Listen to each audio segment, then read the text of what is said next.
for the speaker input only. So after Deborah's spoken, there'll be a Chatham House rule as usual in the wider discussion later. So do send us questions, suggestions via chat to me or to everyone. And if I could trouble you to mute when you get a moment, that would be much appreciated.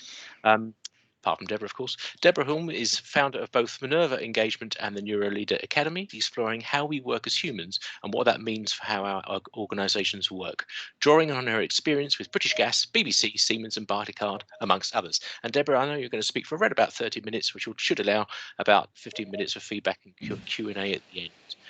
We'll send you Deborah's slides afterwards with the link to our YouTube members channel, and we're aiming for a half finish at 12:45. So Deborah, welcome. Thank you ever so much for doing this, and over to you. Thank you, Richard, and hello everybody. And I will get to see you once we finish the main part of the discussion. I am going to take you through psychological safety today, not so much as what it is, because I think quite a number of you are familiar with that, but perhaps going behind it to understand some of the science and the brain science that sits behind it, what that means in terms of how we behave and why it's important to understand this concept of threat and reward, and the role of psychological safety within our organisations. So is it enough on its own? Do we need something else with it? Obviously we do, but what, and how do we think around it? And what does that mean from an organisational point of view, as well as what does that mean for leadership? So I'm going to share some of our learnings on the journey that we have been on, primarily sort of with psychological safety over the last couple of years, but certainly with our learning around the neuroscience agenda over the last 8 to 9 years or so. Psychological safety itself is a term that I'm sure you've heard. It seems to have stormed its way into our consciousness, particularly actually over the last year with everything that we've been experiencing with COVID-19 and the pandemic. As a topic, though, it's been around for quite a long time. I think it was Bennis in 1965 that first used the term psychological safety, and since then there's been various research by the likes of Amy Edmondson, and if you haven't read her book, The Fearless Organisation, it is definitely worth a read. She started undertaking her research in around 1999, and since then there's been activity, which I'm sure you know, with Google, with their Project Aristotle, where they were looking for what formed or what underpinned a high-performing team, and put together the work with Amy Edmondson to find psychological safety as the key thread. And there's been work by Gallup. So there's been an awful lot of activity, particularly over the last 5 or 6 years, around psychological safety. But I think it's gathered in momentum because of all of the challenges that we've been facing, particularly over the last year on a global basis. There's also, as I'm sure you're aware, at the same time, a number of chief execs. There's been research by Deloitte and Bain and various others who are showing that chief execs now are much more interested, or the senior executive are much more interested in how we create business as a social enterprise. I think driven by some of the learnings that are now emanating from the sciences, but also by the changing attitudes and beliefs among employees and social life in general. I think whilst there is an understanding that we need to improve the human experience within our organisations, there's still a lot of questions around how we actually do that and do it really effectively. Again, we've had the more flexible working. We started on that journey before this year, but obviously this year has completely accelerated it. All of those discussions around productivity being impacted negatively if people work from home, and the arguments, if you like, for allowing more flexibility have been to a certain extent broken down. I don't know what the new normal will be like. It was funny, actually, I was talking on a panel yesterday, a global panel for the UN Sustainable Development Goals, and there's a big sense that we don't actually want to go back to the new normal. The new normal wasn't, the old normal wasn't that great anyway. So we need to put our energy and creativity in creating something very, very new. And I think the psychological contract between organisations and individuals and how we work going forward will be a very exciting part of that. The last one, not necessarily the last piece, but the last piece for today in terms of our conversation in the puzzle is the ISO standards. there is a new standard, which I'm sure you're aware of. If not, it's worth going and having a look on the ISO website, but it's being launched next year, 45003, and it sits within the health and safety ISO standard 45001, the health and safety standard. But the difference being that 45003 is very focused and grounded in psychosocial. So what they are looking to do is improve standards and certify, it's advisory actually rather than being compulsory, but encourage individuals, organizations to spend more time thinking about psychological safety, yes, and the impact of that on well-being and performance, but also looking at the social environment and the social influences that also impact our sense of well-being. So there's a whole sort of body of research and activity that's kind of all coming together and has been sort of accentuated, and the process, if you like, has been made much faster because of the pandemic that we have all experienced. So this was the quote by Amy Edmondson, where she was explaining what she meant by psychological safety. So it's this view that we can, or feeling that we can speak up, we can put our ideas on the table, we can highlight areas that are unsafe without others blaming or humiliating or shouting us down or shutting us down. And this is quite important because we are finding, we know now from the research that psychological safety is very much a property of the team and the leadership. And there's been more recent research in 2017 by Frazier et al., who are confirming over and over again the role that leadership plays in creating a psychologically safe environment, and we'll talk about that a bit more at the end. The other thing that we're finding and that we're able to put together is the research that's coming through from the sciences, and we do know now that our conscious brain, our prefrontal cortex, if you like, the bit that sits at the front, is really obsessed with psychological safety. We really feel it when we're not feeling psychologically safe, and it has a huge impact on us, not just at organizational level, but also at individual level. And whilst there is a huge amount of fabulous insight and learning that's coming through from the neurosciences, for the purposes of today, I think the most important thing is that our fabulous brains, one of the key principles, it has three, they say, the neuroscientists would say that there are three operating principles that the brain works to.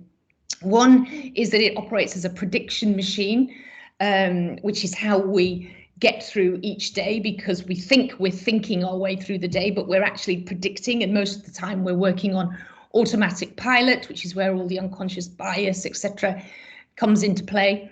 It also works very hard to conserve energy. So if we don't have to think, we don't think. Again, we fall back on habits and previous ways of working. But the most important thing that the neuroscience at the moment, and scientists will be the first to say that they never have absolutes. There's constant new hypothesis and they're constantly testing. But at the moment, what we are aware of is that the brain's primary job is to keep us safe and well.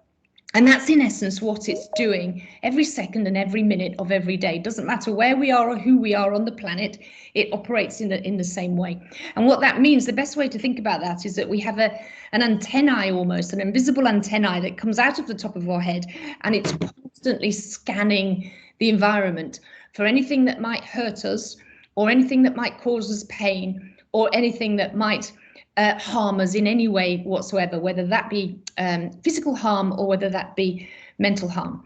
And when it spots something, whether it's come from the messaging's coming in through the senses, or whether it's something that we're thinking, when it spots something that's going to cause us pain, it sets off a whole chain reaction of events through our nervous system in its efforts to keep us safe. So the way that would manifest in today's world, because we're not necessarily having to run at 1,000,000 miles an hour away from a tiger or whatever on the savannah, the way that manifests in our modern world is that it will do things mainly below our level of consciousness, actually. So it will change our tone of voice and it will switch off our middle ear, which I found quite amazing. And the reason that the nervous system does that is so that we are more attuned to hear shrieks and growls, i.e. we can more clearly make out sounds that might be causing us danger. It flattens our facial features, as well as setting off that whole stress response for adrenaline and cortisol, so that we can move our muscles and we can get out of the way quickly. So all of this goes on in minutiae of seconds, sort of really, really fast, without us actually being aware of it. So when you translate that into organizations, if you are putting individuals, or if we as individuals are working in highly toxic or political or very competitive environments that use sarcasm or command and control, whatever it happens to be, to shut us down, then we are very highly likely to be constantly in this state of alert, with our brain working very, very hard to keep us safe. And I'll come on to how that then manifests in behavior in a minute, but it's very, very powerful. The second thing that we now know about the brain is that it's very much a social organ. Now, we know that we're social creatures, we do know that, but what we didn't know until Matt Lieberman undertook his work was just how social we are. And of course, we're now seeing this with COVID, because COVID started as a physical affliction. We were all very nervous and fearful of catching it from a physical point of view, but we're now starting to see the mental aspects of it that it's leaving behind as a result of some of the social difficulties that many of us have actually faced. Lieberman, just as an aside, is suggesting that we change Maslow's triangle, because at the moment Maslow's triangle has, I think if you recall, food and water sitting on the bottom, and it has the social connection sitting in the middle. What he's suggesting from his research is that we need social connection. We need to feel belonging so much. It's so important to our survival that it should sit on the bottom alongside food and water. Again, that has implications for our organizations, the colleagues that we work with, the purpose that we work to, and how much we view work as a social system as well as just a place to work. The other piece of research that is useful just to put into context the importance of psychological safety is this work that was undertaken by Evian Gordon and built on by David Rock, which is the fact that this threat and reward, if you like, our ability to notice threat, is particularly active in 5 social domains. And these are the domains, we call it our CARES framework, but essentially the 5 domains are our ability to feel certain, how much autonomy we have, how related we feel to those around us, whether we feel we're being treated fairly and equitably, and how significant we consider ourselves or we believe others consider us to be. And so if you can remember that antennae that I mentioned earlier that sort of protrudes from the top, invisibly from the top of our heads, what it's constantly asking of itself is, have I got clarity about now, about what I'm doing now or in the future? Do I feel that I've got choice and I can influence? Do I belong here? Or am I just not part of what's going on? Am I treated fairly? And do I matter in the eyes of others? And all of us, in some way, shape or form, are constantly asking ourselves those types of questions all day long. And when we get a no to 1, 2 or 3 of those, we start to, or the sense of threat, if you like, starts to increase quite dramatically. You can then understand why, when we're put in change situations where there's a lot of uncertainty, we don't have any autonomy, we're not feeling we're being treated particularly fairly, why the levels of engagement drop, why the behaviours change, and why, if we don't upweight in certain areas, we're in danger of losing the people that we're trying to encourage to change with us. In fact, actually, what the neuroscientists do say is that if we are negatively impacting 2 or more of the, or even 1 actually, but certainly more than 1 of these areas, then we have to focus very hard on upweighting the other areas to balance it off if we're wanting to keep people engaged. So we find this a useful framework to work with. So in terms of what does that mean around engagement and performance? Well, when we are feeling threatened, what happens is that we release all of this cortisol. Now, and remember, the brain also has a job of conserving energy. So we tend to think, we have a sort of a default position that we're all thinking brilliantly strategically all the time through the day. In reality, we only use this bit, the front part of our brain, about 3 to 5% of any 24-hour period. The rest of the time, we're working on habits laid down over years. When we put on our socks, when we drink our tea, when we eat our dinner, we're not thinking about it. We're just automatically doing it.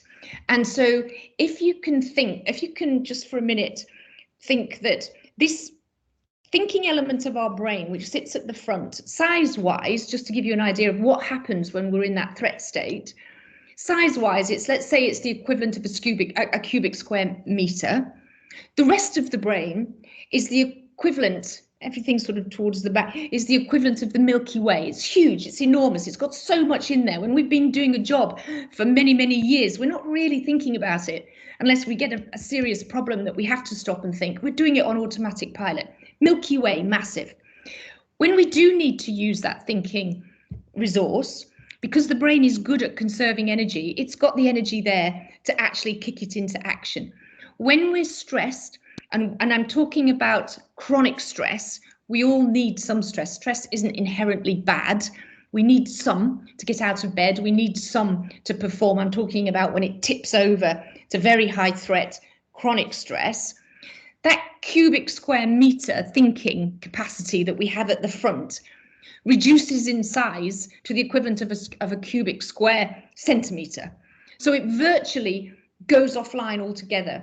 And that's when you experience, and you've probably seen it if you're with somebody who's very emotionally activated, we just can't think. We don't have any thinking capacity. It just goes. It's why when we're really late for a meeting and we're looking for our keys and we've put the hand in the pocket 3 times, we can't feel the keys because all our senses go offline. And then, you know, a helpful partner or friend puts their hand in the pocket and finds the keys. They were there all the time. So when we're in that threat state, our ability to collaborate with others diminishes. Our ability to focus on anything other than what I just have to do now to get done and get me home safe completely diminishes. It also impacts our memory because, unfortunately, as much as the cortisol makes us much more emotionally engaged in a negative sense, it also destroys the hippocampus, which for the times when we're chronically stressed, it destroys our short-term memory. And there's been lots of research with senior executives on that who have very poor memory resources because or when they're in very high stress situations. Conversely, when we are not in the threat state, when we understand what our purpose is, when we've been communicated with well, when we've been given time to ask and question and explain, when we're feeling safe, comes back to the psychological safety element, we're much more creative. We're much more willing to discuss and debate ideas with others and to collaborate and to approach problems with a solution mindset, and we become and build more resilience. So whilst psychological safety is sort of, I'm not going to call it a new word on the block because it's been around for quite a long time, but it's now coming into the organizational consciousness. It is important, and there is some serious sort of neuroscience and how we behave as individuals that sit underneath it and around it. And when we can improve the psychological safety within an environment, and you know, we're talking from a work perspective now, but it applies just as much to friends and family as it does to work, then we do create situations where there are higher engagement levels. We can sort of push levers on performance and collaborative information sharing, which actually drives competitiveness, because the more we share information, the more we understand about market shifts and changes, the more competitive we can make ourselves. Then we do have an impact on performance and well-being. Now, one of the things that I get asked quite a lot is, okay, so it's all about creating high psychological safety. Well, no, it's not, because actually high psychological safety in its own right doesn't deliver from an organizational point of view on its own the high performance that we're talking about. There's lots of contributory factors, but we can't just go for creating a really lovely environment where we're all happy and chatting and we can share ideas and actually not put the attention and the time on the governance and the process. You need both. So this chart is just the way that we show it and explain it. Is if we create an environment that's very high in psychological safety, so we can all share our ideas and contribute, but there is very poor, or as the language I tend to use is sloppy, management practice. You know, we don't have the governance in place, we haven't set the objectives, we don't do the performance reviews, then yes, we'll have a nice environment, we'll all be very content, but we're not actually going to deliver anything. And it's likely that in a year or 6 months or however long it takes, there won't be a business to be content within. So it's not that you go to reduce the psychological safety, it's that the process and the governance has to be there as well. If you don't have the process, the governance, or the psychological safety, that kind of an environment is, you know, I'll just go, I get my check, I go home, I don't really care, I'm not really interested. As long as they pay me, I don't mind. I do enough to get paid and that's it. So you have a high level of apathy. The stressed organizations, and, you know, there are moments when we're all in this box, but it's just understanding when and why and how to get out of it again. But when we have a very highly stressed organization, they tend to be very strong on process, very strong on governance, very good at doing the reviews and the objectives and the performance reviews and everything that goes around it, but the psychological safety element is low.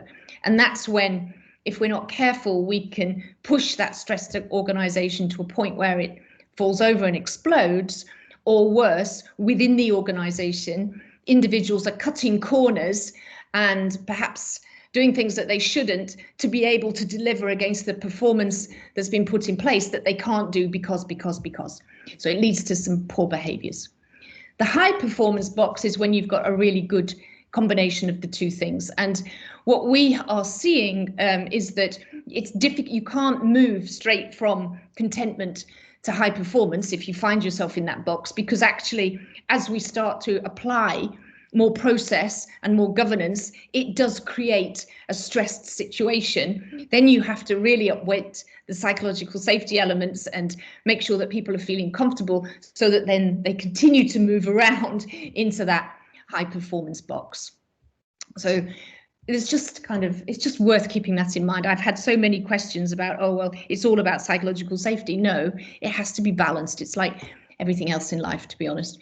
So things to consider as an organization, and, you know, things to perhaps keep in mind. And I'll take you through this. These are our thoughts. I'll take you through this, and then you can apply them to your own organization. And if you have any questions, I'm very happy to take those at the end. But I think one of the really important things is purpose. And I know that organizations have spent a long time thinking about purpose and values, actually. But it's quite interesting now that we've been through COVID.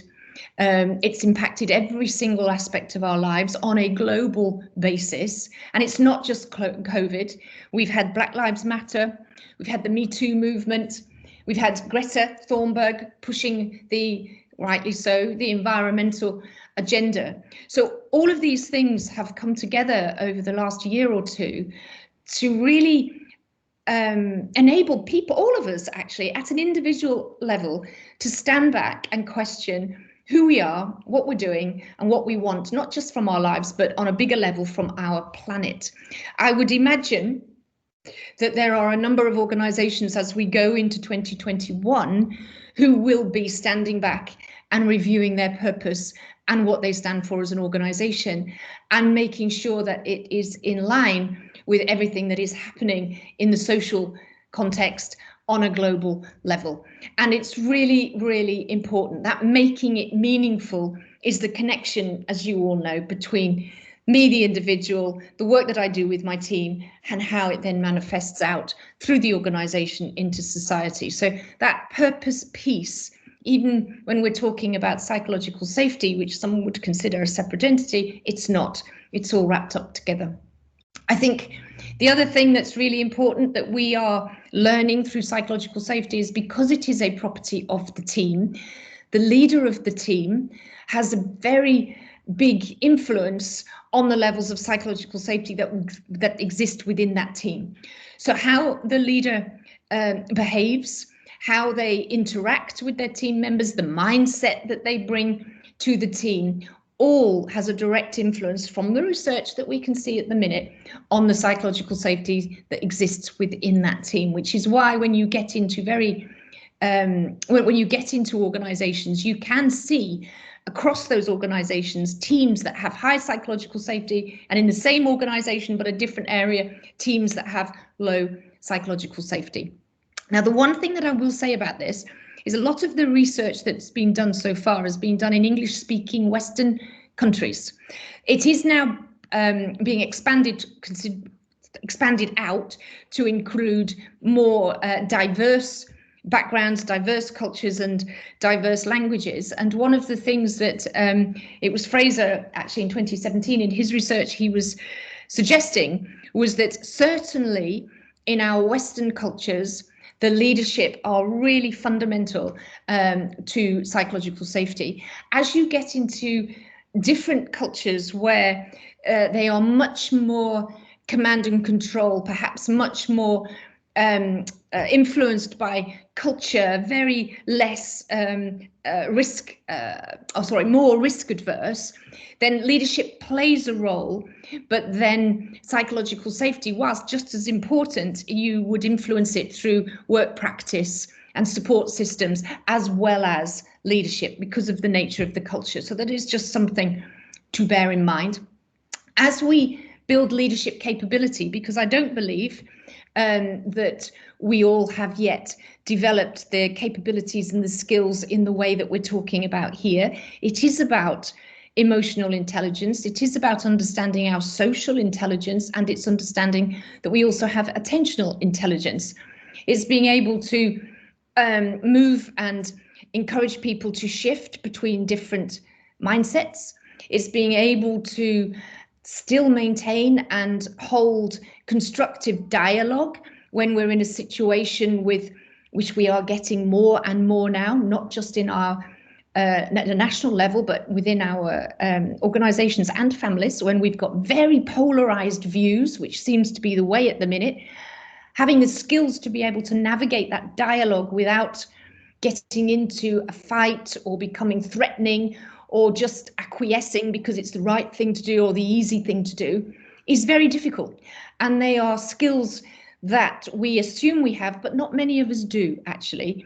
And they're not skills, unfortunately, that we can, and I know this from my own experience and also from my learning, we can't learn these skills from a course, a 2-day course, or a book, or even reading 1,000 books. And the reason for that is because unlike a lot of other learning where we do use our prefrontal cortex and we can learn, regurgitate, think and write our essay or whatever it is that we have to do, or undertake the project that we're doing at work, this kind of learning uses a different part of the brain because it's behavioral and we have to put it into practice. And actually the only way that we get better at the skills that we're talking about here is to practice them day in and day out with the teams around us. The reason why leadership, and I count myself in this a group, so I'm not excluding myself from this, and I know it's hard. The reason why we find it so difficult is because when we get into those leadership roles, we don't like to be vulnerable and we don't like to fail as usual in the main. We have this inbuilt, well, I'm the leader, I can't be shown to fail, I can't be shown to be vulnerable. And whilst that attitude is changing, it holds a lot of people back from doing the on-the-ground spade work with their teams and taking the feedback and reflecting that they need to do, particularly if they're situated within a culture that isn't open and supportive of failure in that space. So yes, the onus is on leadership in terms of developing and expanding our skills and roles, but there's also something around the organizational framework that allows those skills and roles to develop in a safe way. So it comes back to psychological safety for leadership just as well. The third area is work design, structure and process. This is really important. And, I've touched on this with Will and Wei, but if we do want energy and really good positive energy to flow around organizations, then we do have to have the right work design in place. We do need structure and process. It's not something to be ignored. And I know most of you will be very well on top of that. And I think finally, the other thing for an organization to consider around this sort of agenda with psychological safety is measurement, ongoing measurement, because if we can measure, and we can now, we've got some good tools and indexes to enable us to measure psychological safety. We can actually focus the attention and help leaders to focus the attention on where we need to improve and build skills to be able to deepen that sense of safety across an organization and improve the well-being element. The one thing I would say about measurement here is that we should take account of the new learning that we've got coming through from the sciences. I've used, I'm sure you have, a lot of engagement surveys. They are very good. They've been very useful for many years. My only question mark around those in my own head at the moment is that a lot of the questions in those engagement surveys are based on data that is quite old now. Some of them were created a good number of years ago. So it's worth just considering that. And also they tend to take place every year, sometimes every 2 years, which means that the data that we're collecting, by the time we've got it and analysed it, with the speed our organisations are moving and the amount of change we're going through, it's almost out of date and has lost its relevance. So we need our tools, to make sure that they're asking the right questions based on the latest knowledge, and also to be agile enough to give us data and measurement on an ongoing basis that we can actively use to make a difference. Otherwise, it just becomes a very labour-intensive process that doesn't actually help us move forward too much. So in terms of flourishing as a leader, what sort of things could we and should we be thinking about? I think one of them is, a lot of us need to go back to learn how to manage ourselves. And the reason that I'm saying that is because we tend to always think about the teams when we get into a leadership position, and we don't often think about ourselves. And understanding a lot more about how the brain works. I find it fascinating now that I've done my learning that so many of us spend so long looking after our physical health, so long thinking about our nutritional health, but very, very few of us actually consider our brain health and what we need to do to make sure that we can perform and we can be happy and we can go through the day in a way that's going to make those around us want to be close to us and follow us. And there's lots of things now that we know we can do in that space. And even understanding the basics helps us become better in terms of what it is we're trying to do from a leadership perspective.